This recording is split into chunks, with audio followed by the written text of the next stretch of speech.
आदि सद्गुरु, सर्वात्माओं के सद्गुरु, सर्व सृष्टि के सद्गुरु, सद्गुरु सुखराम जी महाराज ने धन्य हो परम दयाल सद्गुरु दरियाव जी महाराज ने धन्य हो परम दयाल सद्गुरु बाबा जी महाराज ने धन्य हो कालनपुर धाम ने बारंबार प्रणाम स्वीकार हुए। राम सभा में आपका सभी को मेरा बारंबार सभी को प्रणाम। बेगा जी बेगा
सर्वात्माओं के सद्गुरु, सर्व सृष्टि के सद्गुरु, सद्गुरु सुखराम जी महाराज।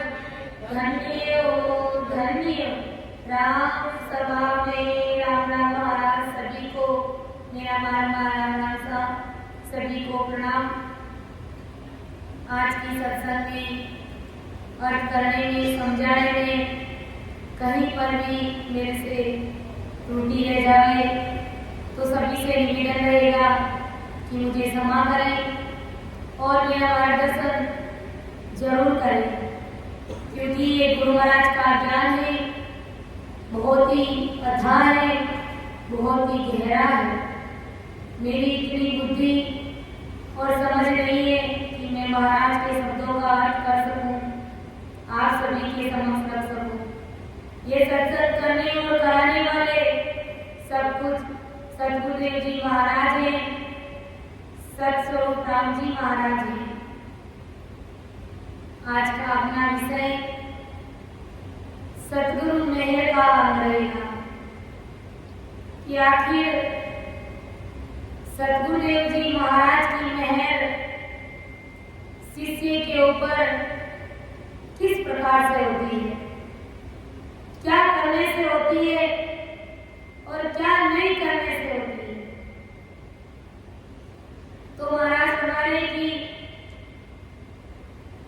सद्गुरु जी महाराज अभी जो महाराज ने फरमाया कि सुख राम मेरे सतगुरु की प्रेम उमंग घट आवे, इनके नावन अंचल जागे, उलट आद घर जागे रे।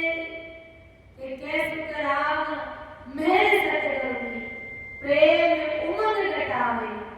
जब सद्गुरुदेव जी महाराज की मेहर होती है तब हृदय में प्रेम उमड़ करके आता है और इनके नाम नेचर जागे। जब हृदय में प्रेम उमड़ करके आता है, प्रेम उमड़ करके आता है, तभी वो नेचर निज नाम की जागृति होती है और तभी वो जीव उलट आग घर पहुंचता है, यानी सतस्वरूप साहिब के देश की प्राप्ति करता है।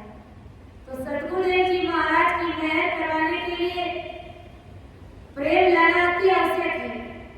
प्रेम आना बहुत ही जरूरी है। चाहे कोई भी भक्ति करो, भक्ति हमेशा प्रेम से उभरती है। भक्ति में प्रेम चाहिए और संतों का कायदा यही है कि जहां पर प्रेम होगा वहां पर उनकी मेहर होगी।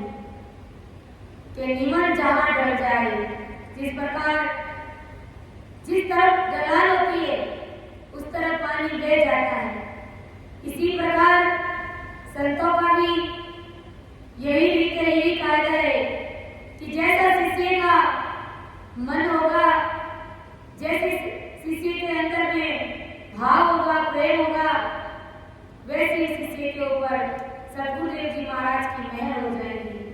तो अपन देखते हैं कि महाराज सद्गुरु मेहर के अंत में कैसे शिष्य के ऊपर मेहर होती है कि मन रींजा से ना बने, ना मुख कैया जोए, ओ अर्थ दी तो ले हम लाख दुआई मोए, लाख दुआई मोए बीज मन त्रिजा भाई, बड़े शीस में रीत सब भर में उपाई, सुख नाम कहे मोगस नहीं, निज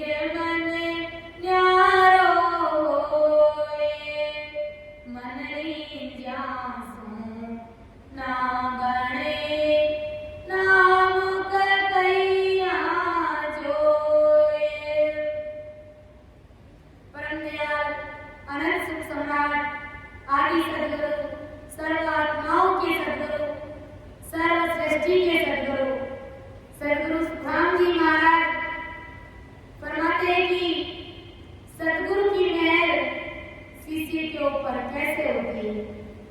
उसके बारे में महाराज फरमा रहे कि मन रिंझे से ना बने, नाम के कई आ जोड़े।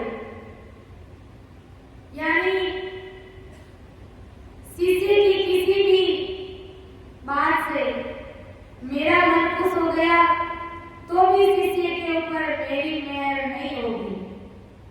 यानी कोई भी बात शिष्य आकर के अगर मुझे कह देगा तो महाराज हमारे कि मेरा मन नहीं जाएगा, लेकिन मेरा निज मन नहीं लीजिएगा, क्योंकि महाराज कहते हैं कि मेरा मन अलग है और मेरा निज मन अलग है।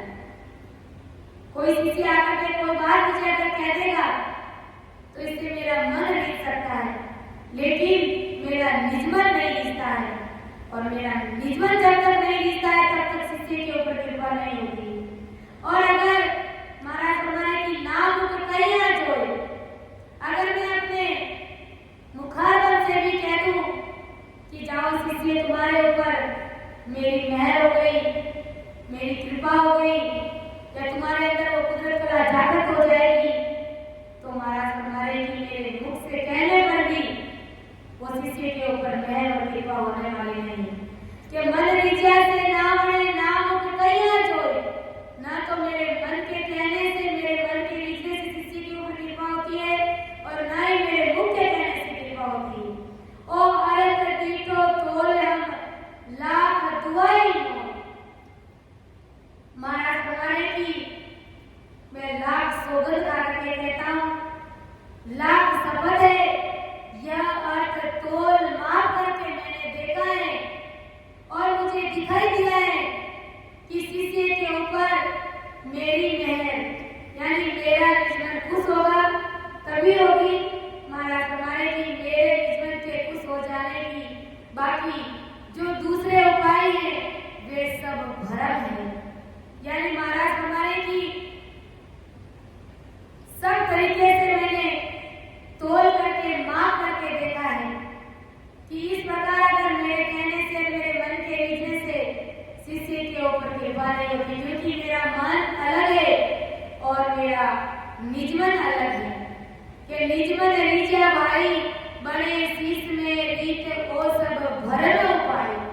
महाराज फरमाए कि ये सब भरम है, यानी सदगुरु का निजमन खुश करने की विधि छोड़कर अन्य कोई भी विधि से, यानी सभी विधियों से सदगुरु की मेहर होगी, यह समझना भ्रम है, झूठ है। यानी जिस विधि से सदगुरुदेव जी महाराज की निज मेहर हमारे ऊपर हो सके, उन विधि को छोड़ करके संसार की जितनी भी विधियां हैं, चाहे गुरु महाराज के साथ बैठ करके मीठी बातें करो, चाहे गुरु महाराज का कोई भी काम कर दो, कोई भी काम कर दो गुरु महाराज का। महाराज फरमाने की संसार की कोई भी विधि अगर तुम मुझे अपना लोगे रिझाने में, सब फैल है, सब झूठ है, सब असत है। कोई भी विधि से, सभी विधियों से सदगुरु की मेहर होगी, यह समझना तुम्हारा भ्रम है, झूठ है। आगे सदगुरु सुखराम जी महाराज कहते हैं कि सदगुरु का निजमन सदगुरु के देह, मन तथा जीव से न्यारा है। महाराज हमारे की मेरे भी बस की बात नहीं है, ये निजमन है जो मेरे मन, मेरे देह और मेरे जीव से न्यारा है। ये सतरूप साहिब की सत्ता है। जब गुरु महाराज का निजमन लीजिएगा तभी शिष्य के ऊपर वो निजमेर होगी। तो महाराज हमारे की सुख राम कहे मोह बस नहीं, निज मन न्यारो होए, मन रीत्या सो ना बड़े, ना मुख कहिया जोए। महाराज हमारे की मेरे बस की बात नहीं है कि मैं शिष्य के ऊपर निजमेर कर दूं, निजमन से उसके ऊपर नहीं जाऊं, ये मेरे बस की बात नहीं है। निजमन न्यारो होई, ये निजमन न्यारा है, मन रीत्या सो ना बने, ना मुख कहिया जोए। यानी ये निजमेर न्यारी है महाराज हमारे। ये सदगुरुदेव जी महाराज की मेहर है जो न्यारी है। महाराज बंदेवादी सदगुरु सुखराम जी महाराज ने एक पद के माध्यम से भी समझाया है कि बांधा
और हाथ मन मुख की मेहर संसार में जैसी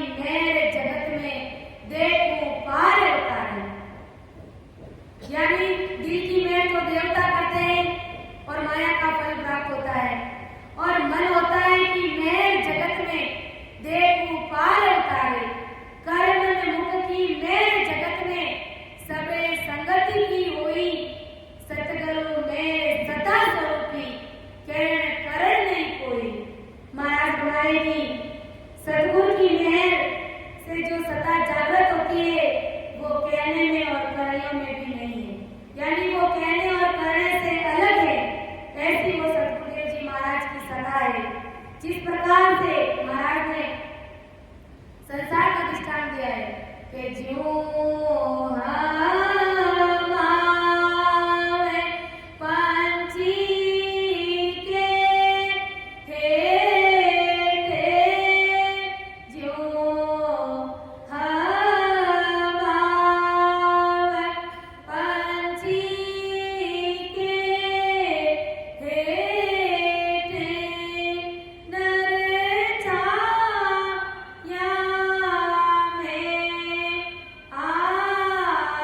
आवे उड़दे भूप बने इन जुग में,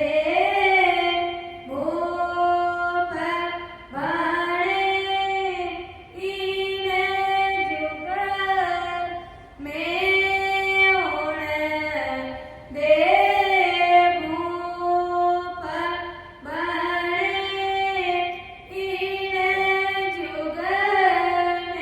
जुग में, यूं सतगुरु शरण कहावे, बांधा सतगुरु मेरे मियारी, जे नर चाल रे ब्रज तले आवे, जे नर चाल रे ब्रज तले आवे, सुख पावे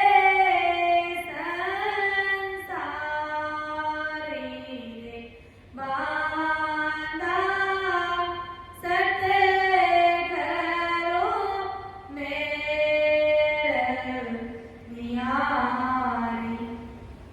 तो कैसे मैं होती है कि ज्यों हम आओ पंछी के हेठे, नर छाया में आवे उड़दे भूप बड़े जुग में, यूं सतगुरु शरण कावे। महाराज हमारे की जिस प्रकार हमाओ पक्षी की छाया में मनुष्य आता है तो वह उसी शरीर से राजा बन जाता है।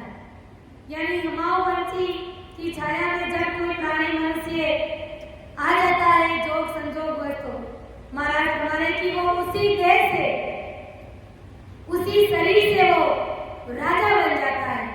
इसी प्रकार सदगुरु जी महाराज की शरण कहलाती है। इसी प्रकार मनुष्य सदगुरु जी महाराज की शरण में आ जाता है तो ऐसे ही सदगुरुदेव जी महाराज की मेहर शिष्य के ऊपर हो जाती है कि ज्यों हमाओ पंछी के हेठे, नर छाया में आवे उड़दे भूप बड़े जग में, यूं सतगुरु शरण कावे, के छाया सुनिया देखा भाया, भूप हुए नहीं कोई, छाया माए गरत हुए आई, गुण प्रगट है सोई। यानी अगर कोई छाया को देखेगा, सुनेगा और कहेगा तो कहने मात्र से वो राजा नहीं बनेगा। यानी हमाओ पंछी की छाया को अगर कोई देखेगा, सुनेगा, कहेगा, उनकी महिमा कहेगा कि भाई हमाओ पंछी के नीचे आने से गरीब होता है वो भी उसी शरीर से राजा बन जाता है। तो महाराज हमारे की केवल बातों से वो राजा नहीं बनेगा। छाया माई गरक हुए भाया, उस छाया में गरक होना पड़ेगा। उस हमाओ पंछी की छाया के नीचे जब कोई प्राणी आएगा तभी उसका गुण उसके अंदर प्रकट होगा। इसी प्रकार महाराज हमारे की ऐसे ही सतगुरुदेव जी महाराज की शरण कहलाती है।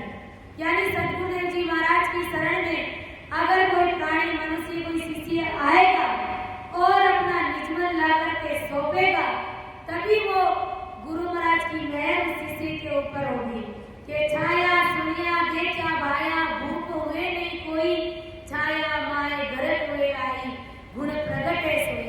अगर इसी प्रकार महाराज हमारे की अगर कोई मन से ही बातें करेगा और सुनेगा, कहेगा कि भाई गुरु महाराज की शरण में जाने पर गुरु महाराज की निजमेर शिष्य के ऊपर हो जाती है तो महाराज हमारे की कहने और कहने सुनने मात्र से वो शिष्य के ऊपर निजमेर नहीं होती है। इसी प्रकार महाराज समझा रहे हैं कि सतगुरु शरण थके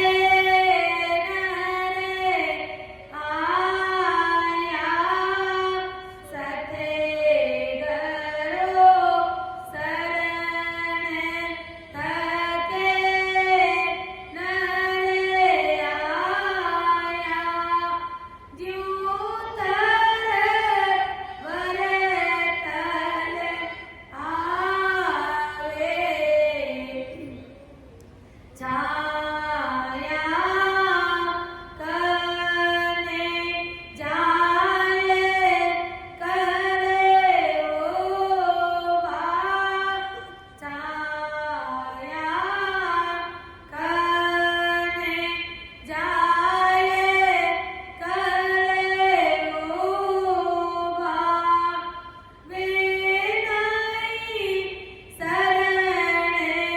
कहावे मांदा सतगुरु मेरे नियारे। तो महाराज हमारे की सतगुरु शरण तके न आया जीव तरवर तलावे छाया कने जाए करोगा वे नहीं शरण का। परम दयाल आदि सदगुरु सुखराम जी महाराज फरमाते हैं कि जिस प्रकार मनुष्य धूप यानी धूप की साथ में धूप को साथ में लेकर छाया के नीचे जाना चाहे तो वो नहीं जा सकता। मनुष्य धूप में खड़ा है, कोई भी प्राणी धूप में खड़ा है और वो सोचेगा कि मैं धूप को अपने साथ में लेकर के जाऊं और छाया के नीचे खड़ा हो जाऊं, तो महाराज हमारे की वो छाया का सुख उसको मिलने वाला नहीं है और धूप को वो पहली बात तो उस वृक्ष के नीचे ले जा ही नहीं सकता। तो इसी प्रकार महाराज हमारे की जब तक शिष्य जो अन्य 3 लोक की जो भक्तियां हैं उन सारी भक्तियों का जब तक वो त्याग नहीं करेगा, निज मन से उसको असत्य नहीं मानेगा, उसको झूठ नहीं समझेगा, तब तक शिष्य के ऊपर वो कृपा वो निज में नहीं होती है। यानी तभी सदगुरु की शरण में आना है, यानी जानकर छोड़ो चाहे अनजान में छोड़ो, इसका कोई कारण नहीं है। सतपद की भक्ति को सच्ची समझकर इसी से मोक्ष होगा, धारण करना ही एक अंग होना है।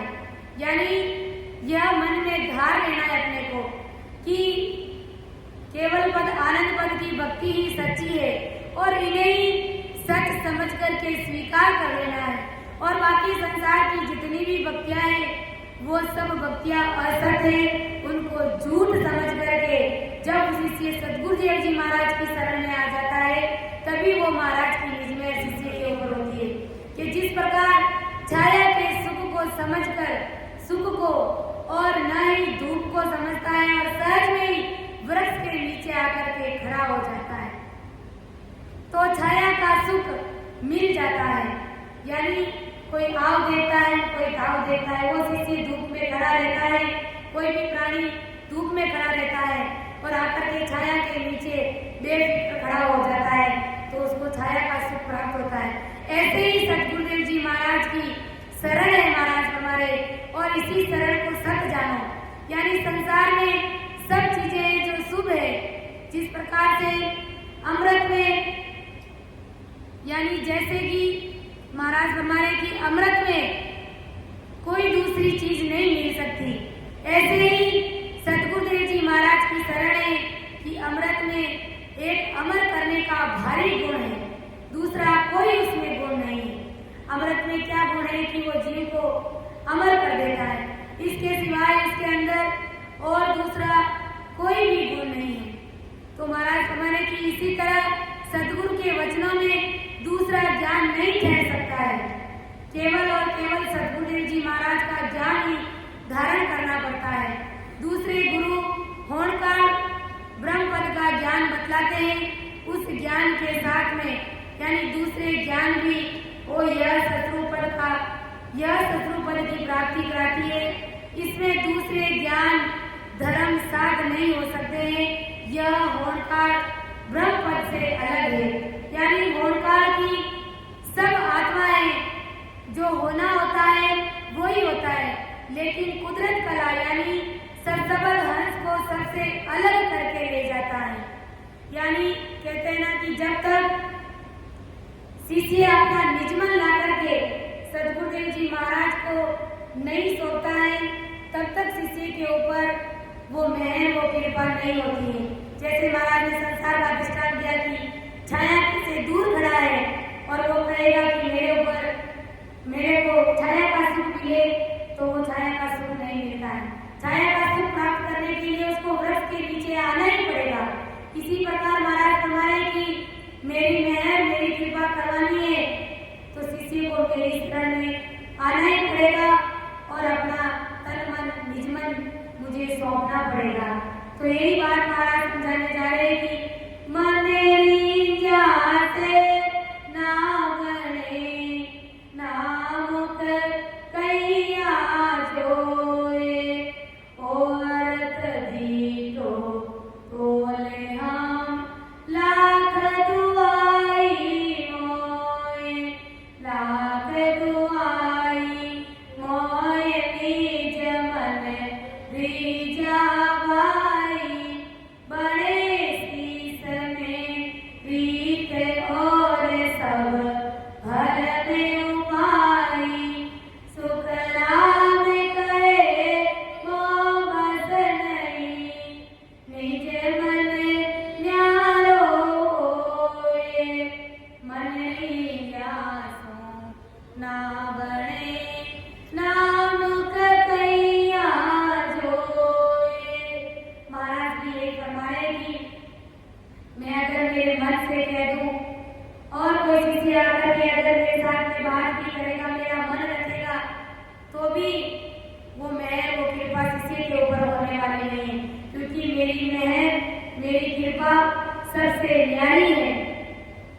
कि जोरी जावे सतगुरु शिष ज्यों त्यों करे आनी, तो घट जागृत नाय बार लागे नहीं प्राणी, तीन मेरे लगे बात अरत रीझर बन लावे, उड़े पुड़े पलक विचार बीज केवल घट आवे, सुख राम करे कारण नहीं, मुख कहने को जोए, निज मन रीझा मेरे तुरंत शीस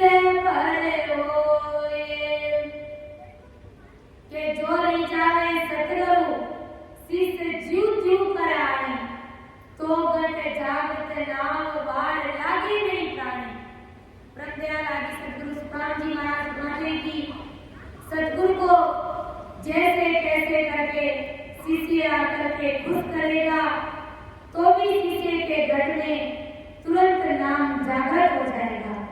यानी शिष्य जैसे कैसे भी आकर के गुरु महाराज को ले जाएगा, तो शिष्य के घट में तुरंत नाम जागृत हो जाएगा। धन्य और उसे देर यानी समय कुछ भी नहीं लगेगा।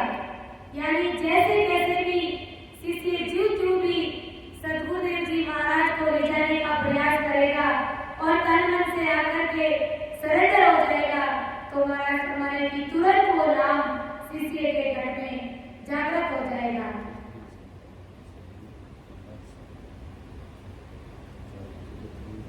इसलिए गुरु महाराज फरमाए कि चाहे संसार भले ही डूब जाए, कोई फर्क नहीं पड़ता है, लेकिन गुरुदेव जी महाराज नहीं डूबने चाहिए।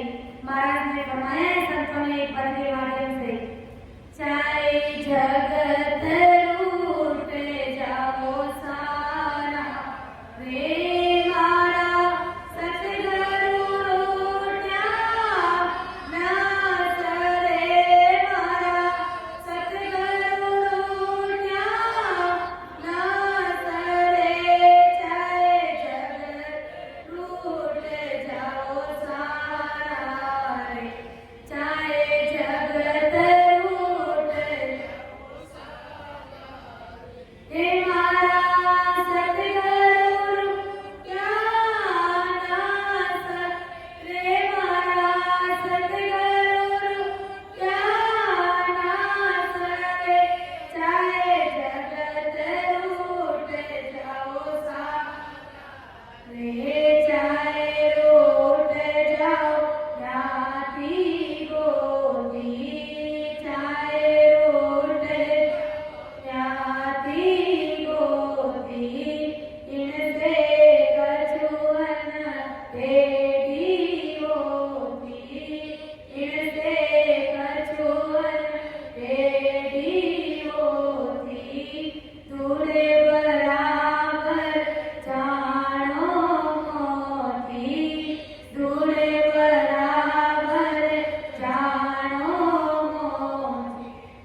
रे चाहे जगत लूट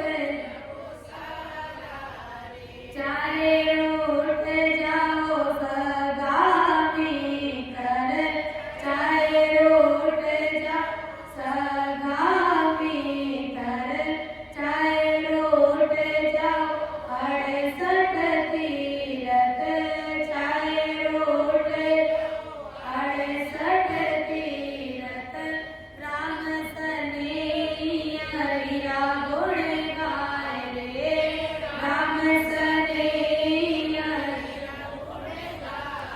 तेरे गट में गंगा नहाए रे तेरे गट में गंगा नहाए रे हो जाओ भव जल पारा रे हो जाओ भव जल पारा रे चाहे जगत लूट जाओ सारा रे चाहे जगत लूट जाओ सारा रे मारा सतगुरु सतगुरु लूट्या नास रे चाहे जगत लूट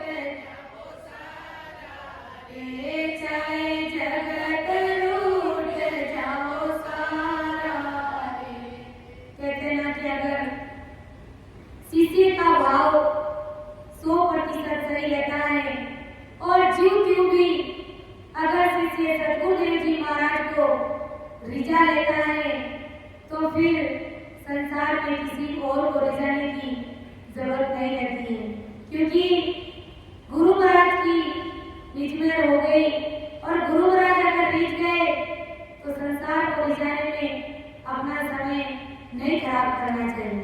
फिर तो भले ही सारा संसार उठ जाए तो कोई फर्क नहीं पड़ता है लेकिन मन में एक ही भाव लेना चाहिए कि अपना सद्गुरुदेव जी महाराज नहीं रुकने चाहिए।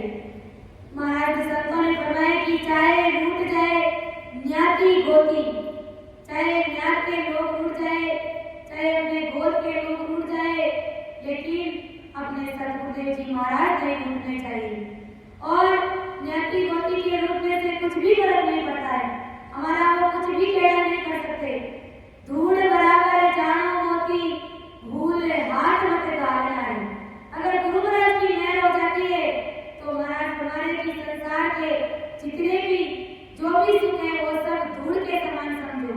और अगर कोई ये भी कह दे कि फलानी जगह पर सोने की ईंटें मिल रही है सोने के महल मिल रहे हैं और सोने के हर आभूषण मिल रहे हैं तो महाराज तुम्हारे जी उसको धूड़ बराबर जाना है क्योंकि सद्गुरुदेव जी महाराज की मेहर के बराबर ये सब चीजें है भी नहीं।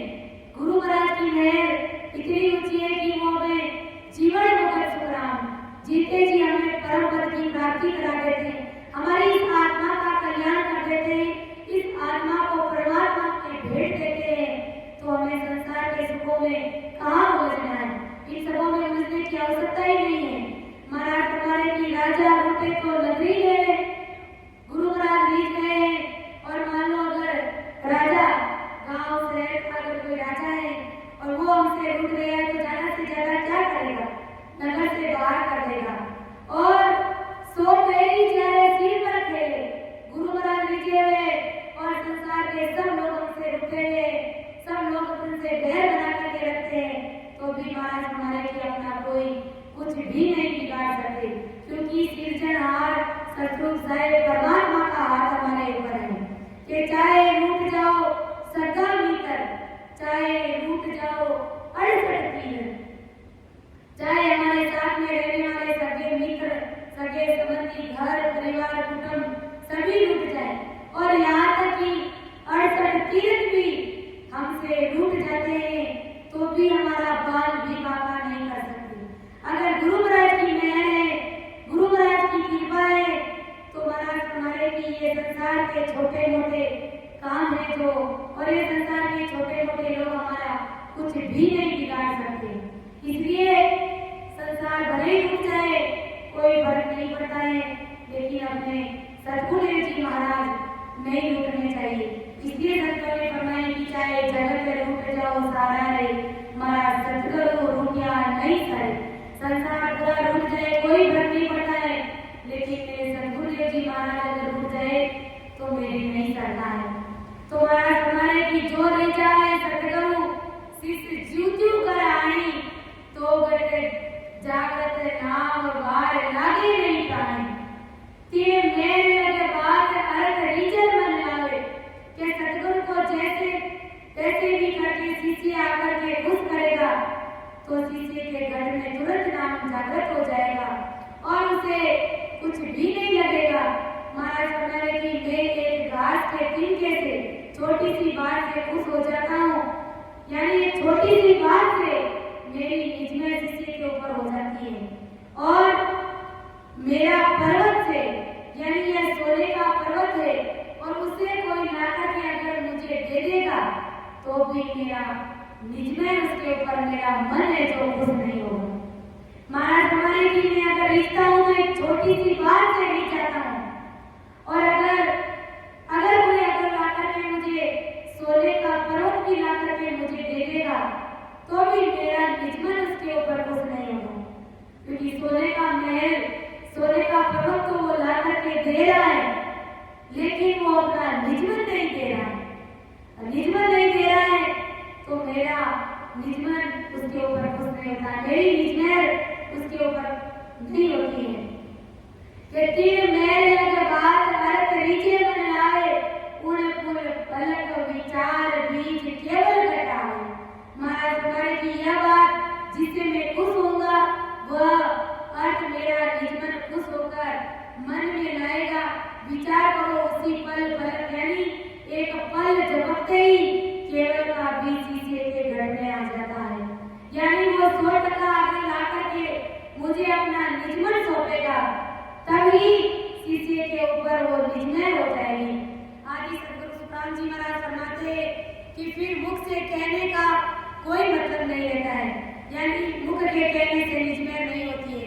यानी सतगुरु का शरीर नहीं, सतगुरु का मन नहीं, सतगुरु के 5 आत्मा नहीं तथा सतगुरु का जीव नहीं। सतगुरु यानी सतगुरु में सतगुरु रूपी सत्संग, सतगुरु रूपी निज नाम, सतगुरु रूपी अखंडित ध्वनि है। ऐसे ही सत स्वरूपी सत्संग, ऐसे ही निज नाम, ऐसे ही अखंडित ध्वनि का निज नाम शिष्य जैसे तैसे करके रिझाएगा तो शिष्य के घर में निज नाम जागृत होने में थोड़ी ही देर नहीं लगेगी, यानी तुरंत शिष्य के घर में नाम जागृत हो जाएगा।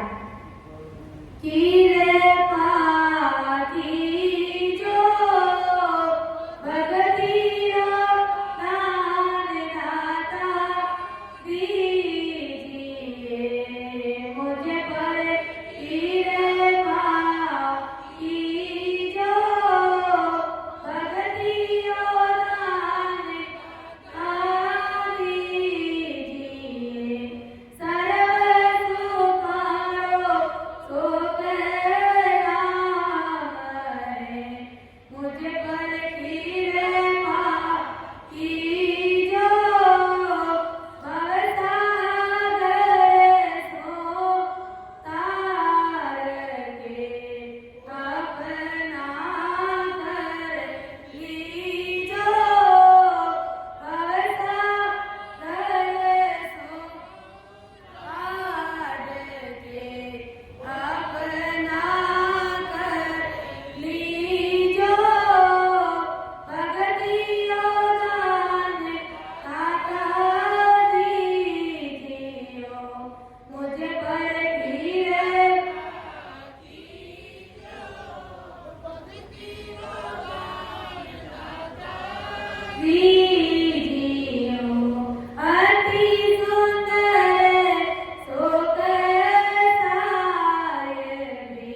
भक्ति का दान मांगना है।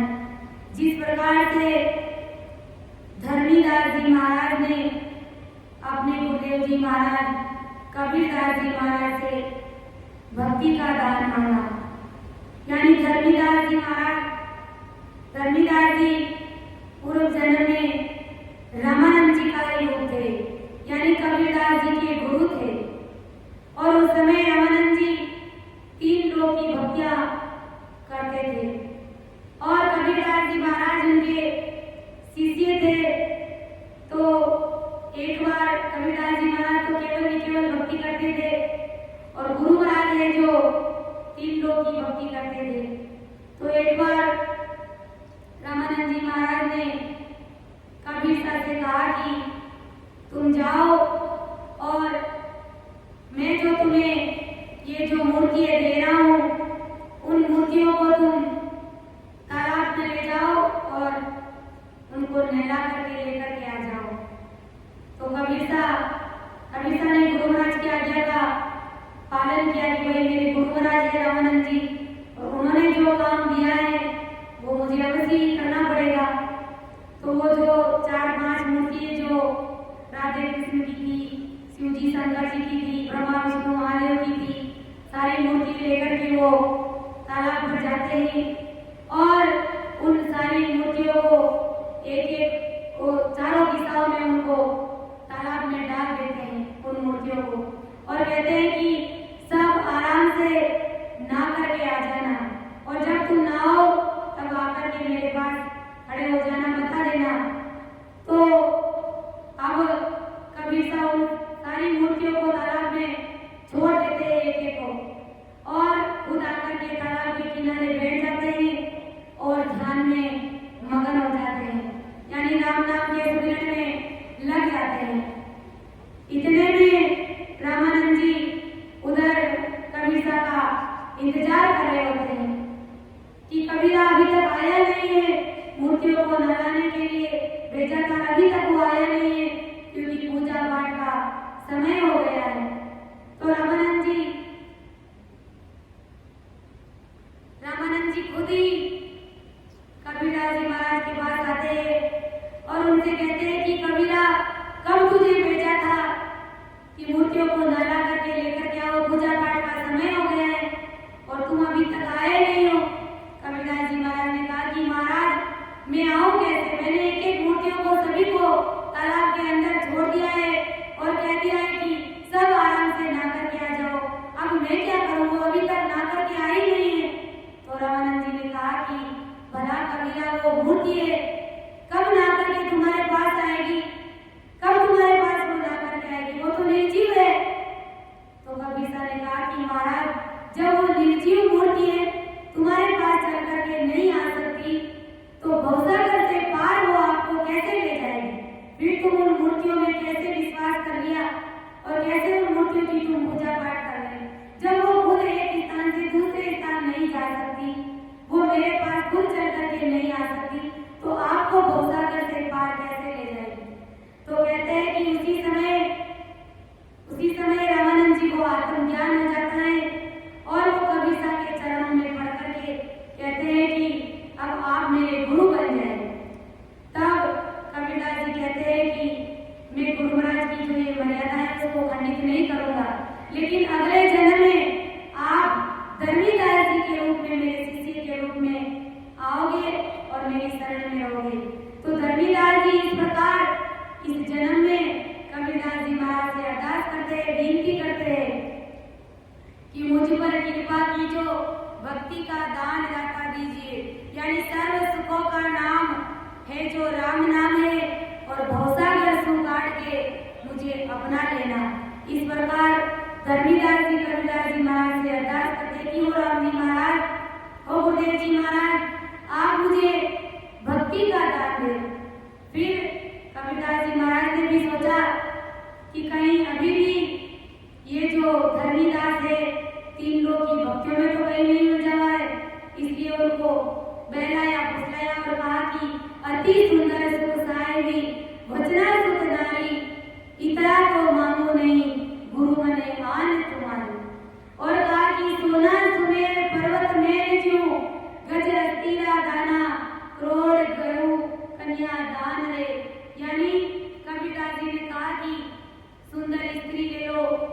सोने के पर्वत ले लो, 100 हाथी ले लो अपने दान में, गायों को अपने दान में ले लो, यानी जो तुम चाहो सब तुम संसार के सुख मेरे से ले सकते हो। लेकिन धर्मीदास जी ने कहा कि नहीं महाराज, मुझे तो केवल और केवल भक्ति का दान ही चाहिए। तो इस प्रकार धर्मीदास जी ने कहा कि महाराज मर जाओ मांगू नहीं, तन अपने कारणे परमारथ के कारणे मांगत आवे नहीं राजा, यानी मर जाऊंगा लेकिन संसार के सुखों के लिए आपके सामने किसी भी बात के लिए अरदास नहीं, संसार के सुख में नहीं मांगूंगा, मांगूंगा तो केवल और केवल भक्ति ही मांगूंगा। तो इस प्रकार धर्मीदास जी अरदास करते हैं कि वो राम जी महाराज मुझे भक्ति का दान दीजिए, यानी मुझे अंदर में पर्दा खोल करके मुझे दर्शन दीजिए, इसके सिवाय मुझे कुछ भी नहीं चाहिए। तो जिस प्रकार धर्मीदास जी ने जिस प्रकार अपने गुरु कबीरदास जी महाराज से अरदास और विनती करी थी, ऐसे ही अरदास और विनती हमें अपने परम दयाल आदि सदगुरु सुखराम जी महाराज से जब करेंगे तभी हमारे ऊपर वो निजमेर हमारे ऊपर होगी, और जब निजमेर होगी तब वो सतगुरु साहिब की सत्ता हमारे घर में प्रकट होगी।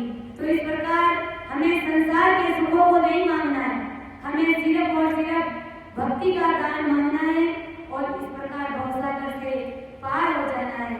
ये जोरी जाए सतगुरु शीस ज्यों त्यों करे आनी, तो घट जागृत नावे बार लागे नहीं पानी, तीर मेरे लगे बात यार करी जर मन लावे, उन्हें पुले पलक विचार बीज केवल घट आवे, सुख नाम कहे कारण नहीं, मुख कहने को कोय, निज मन रीझा मेरे रे तुरंत शीस पर होए।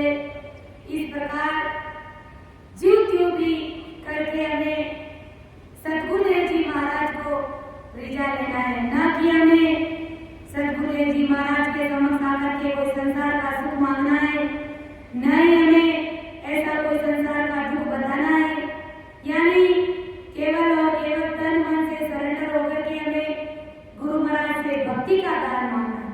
जब अपन भक्ति का दान मांग लेंगे तो संसार का सुख हमें कुदरती मिल जाएगा, संसार का सुख भी मिल जाएगा और केवल पद आनंद पद की प्राप्ति भी हो जाएगी। तो निवाणी को मैं विराम दे रही हूँ, समय हो गया है, कहीं पर भी समझाने में अर्थ करने में मेरे से त्रुटि रही है तो मुझे क्षमा करें।